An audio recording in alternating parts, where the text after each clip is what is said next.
Still measuring ketones, are you? Hey guys, welcome back to the channel. I'm going to be discussing if, how, when, and why nutritional ketosis is or is not for you. So nutritional ketosis is a metabolic state relying on ketones for energy. Ketosis is associated with the ketogenic diet or carnivore diet in some cases for emphasizing a low carbohydrate and high fat intake. Nutritional ketosis varies in terms of necessity for health goals. It also varies in level of adaptation or ketone bodies within the body.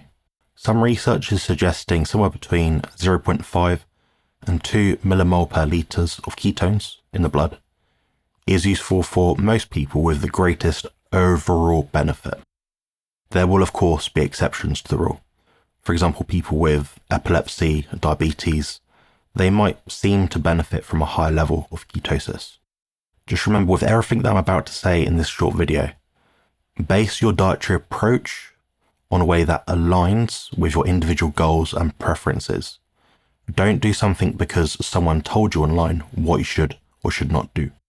So some of the benefits of nutritional ketosis are improved insulin sensitivity, weight loss, and enhanced mental clarity.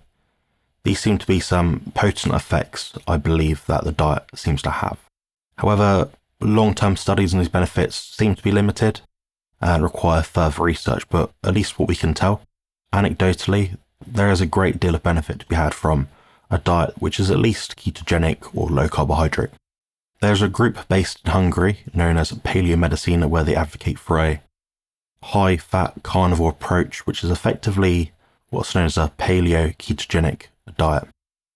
Now, this is particularly effective for treating patients that they have for things such as cancer and type 2 diabetes, amongst a broad range of other things. So in these medical circumstances, it's very much indicated, I believe. Now, part of the problem with ketones is that there's limitations to their testing. You have breath ketone monitors, urine and blood marker tests. These all have their own limitations and benefits perhaps. So the urine strips actually measure excess ketones, which doesn't actually reflect on the actual state of ketosis at that snapshot of time. Now, blood tests are more accurate, but can vary quite a lot due to hydration levels and metabolism at the given time. What I've noticed as a online nutrition consultant and coach is that everyone responds slightly differently to different diets.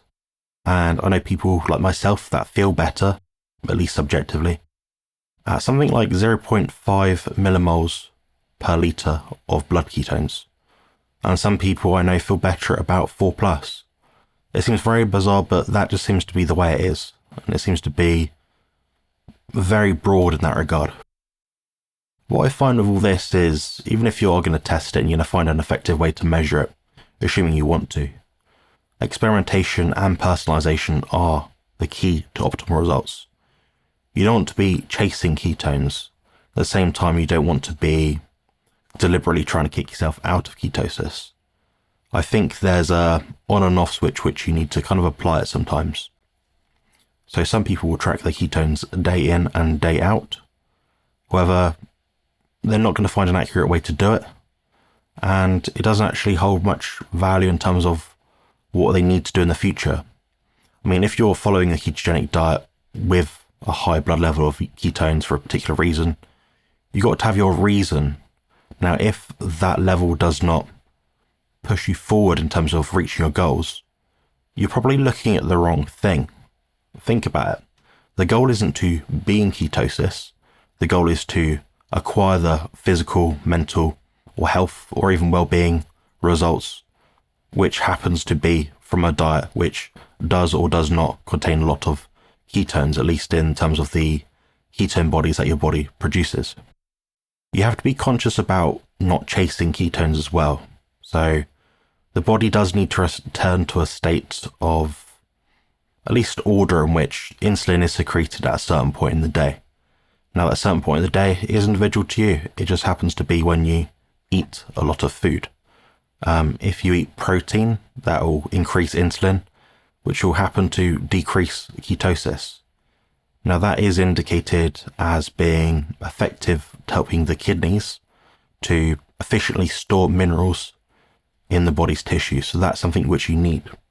A lot of people have issues with electrolytes because they're chasing ketones and they're ignoring vitamins and minerals that they're getting from the protein or the meat portion of their diet. And they don't quite realize that. They're looking at one thing, but not looking at the whole picture. So to ensure you get an adequate period of time where you're getting enough of protein in one point in the day, that's what you need to do. Have one meal with at least the majority of the protein in a given sitting, then make sure that you eat it and see how you feel afterwards.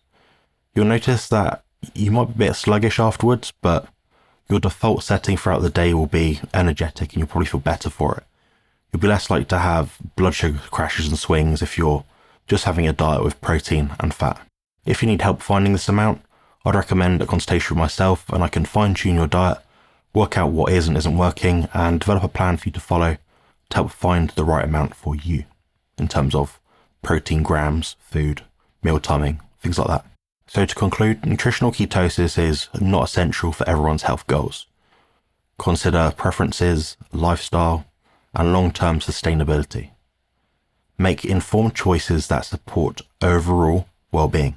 My personal preference, based on experience, is people to follow a carnivore diet with a balance between fat and protein, which means enough of each macronutrient whereby they feel good, reach their health and physique goals, and they can continue to progress forward with whatever they happen to be trying to achieve. If you like this video, please remember to like, comment, and subscribe, and I'll see you guys next time. Cheers.